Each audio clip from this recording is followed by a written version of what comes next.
ಒಂದು ಕಡೆ ಇಟ್ಕೊಂಡ ಈಗ ನಾವು ನೇರವಾಗಿ ಬಂದಾಗ ಈಗಂತೂ ಒಂದು ಪ್ರಬಲ ಎರಡು ಗುಂಪುಗಳಾಗಿದ್ದಾವೆ. ಆಶ್ರಯ ಆಗಲಿರ್ತದೆ ರೀ.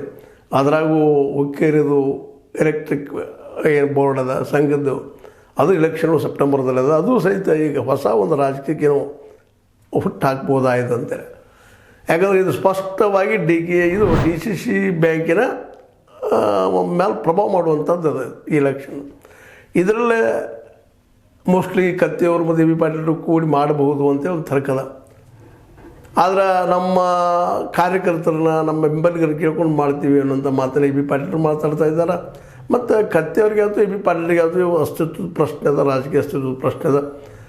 ಇವತ್ತೇನೋ ಬಿ ಪಾಟೀಲರು ಹೇಳ್ತಾ ಇರ್ಬೋದು ಕಾಂಗ್ರೆಸ್ನಲ್ಲಿದ್ದೀವಪ್ಪ ನಾವು ಬರಲಿಕ್ಕಾಗಲಿಲ್ಲ ಹಾಗೆ ಹೀಗೆ ಅನ್ಬೋದು. ಬಟ್ ಈಗ ಅದು ಪಕ್ಷದ ಮಾತ್ರ ಇಲ್ಲ. ಇಲ್ಲಿ DCC ಬ್ಯಾಂಕಿನ ಕುರಿತಾಗಿ ಈಗ ಅಲ್ಲಿ ಗೊತ್ತದೆ ನಿಮಗೆ, ಪಕ್ಷಾತೀತವಾಗಿ ನಾವು ರಾಜಕೀಯ ಮಾಡ್ತೀವಿ ಅಂತ ಎರಡೂ ಕಡೆ ಗುಂಪುಗಳು ಹೇಳ್ತಾ ಇದ್ದಾರೆ. ಇಬ್ಬರು ಬಣದವ್ರು ಹೇಳ್ತಾ ಇದ್ದಾರೆ. ಒಂದು ಕಡೆ ಜೊಲ್ಲೆ ಮತ್ತು ಜಾರಕಿಹೊಳಿ ಬಣ, ಇನ್ನೊಂದು ಕಡೆ ನಮ್ಮ ಈ ಕತ್ತಿ ಮತ್ತು ಬಿ ಪಾಟೀಲ್ ಬಣ ಹೇಳ್ತಾ ಇದ್ದಾರೆ.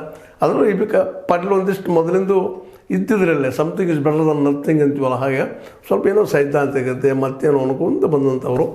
ಹೀಗಾಗಿ ಅವ್ರಿಗೆ ಒಂದು ಸ್ವಲ್ಪ ಇದನ್ನು ಯಾವ ರೀತಿ ಹ್ಯಾಂಡಲ್ ಮಾಡಬೇಕು ಅನ್ನೋದು ಗೊಂದಿರ್ಬೋದು. ಬಟ್ ಆದರೂ ಅವ್ರದ್ದು ರಾಜಕೀಯ ಅಸ್ತಿತ್ವ ಪ್ರಶ್ನೆ ತಮ್ಮ ತಾಲೂಕಿನಲ್ಲೇ ಮತ್ತು ಜಿಲ್ಲೆಯಲ್ಲಿ.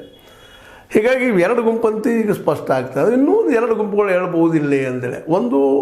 ಇನ್ನೊಂದು ಸ್ವಲ್ಪ ಮೂರನೇ ಗುಂಪು ಅಲ್ಲಿ ಲಕ್ಷ್ಮೀ ಹೆಬ್ಬಾಳ್ಕರ್ ಬಾಯಿ ಅವರು ಮತ್ತು ಲಕ್ಷ್ಮಣ್ ನಮ್ಮ ಸೌದಿ ಅವ್ರದ್ದು ಏನು ಮಾಡಬಹುದು ಅನ್ನೋದು ಅಷ್ಟೇ ಕುತೂಹಲದ. ಇವತ್ತೇನೋ ನಮ್ಮ ಬಾಲಚಂದ್ರ ಅವರು ಹೇಳ್ಕೊಳ್ಳಿಕ್ಕಿದ್ದಾರೆ ಇವ್ರ ಜೊತೆ ನಮ್ಮ ಜೊತೆ ಇದ್ದಾರಪ್ಪ ಅಂತೇಳಿ. ಲಕ್ಷ್ಮೀ ಹೆಬ್ಬಾಳ್ಕರ್ ಬಾಯಿದಲ್ಲಿ ಮಾತಾಡಿಲ್ಲ ಅವರು. ಬಟ್ ನಮ್ಮ ಲಕ್ಷ್ಮಣ್ ಸೌದಿಯವರು ನಮ್ಮ ಜೊತೆಗಿದ್ದಾರೆ, ಕೋರಿ ಅವರು ನಮ್ಮ ಜೊತೆಗಿದ್ದಾರೆ ಅನ್ನೋಂಥ ಮಾತಾಡ್ತಾ ಇದ್ದಾರೆ. ಕೋರಿ ಅವರು ಸಹಿತ ಮೂಲತಃ ಮಾಸ್ ಲೀಡರ್ ಅಲ್ಲ ಅವರು. ಒಂದೇನೋ ಕೇಳಿ ಅವರ ಟೈಮ್ ಸರಳಿತ್ತು ಸಿಕ್ತು, ಇವತ್ತೊಬ್ಬ ಲೀಡರ್ ಆಗಿದ್ದಾರೆ.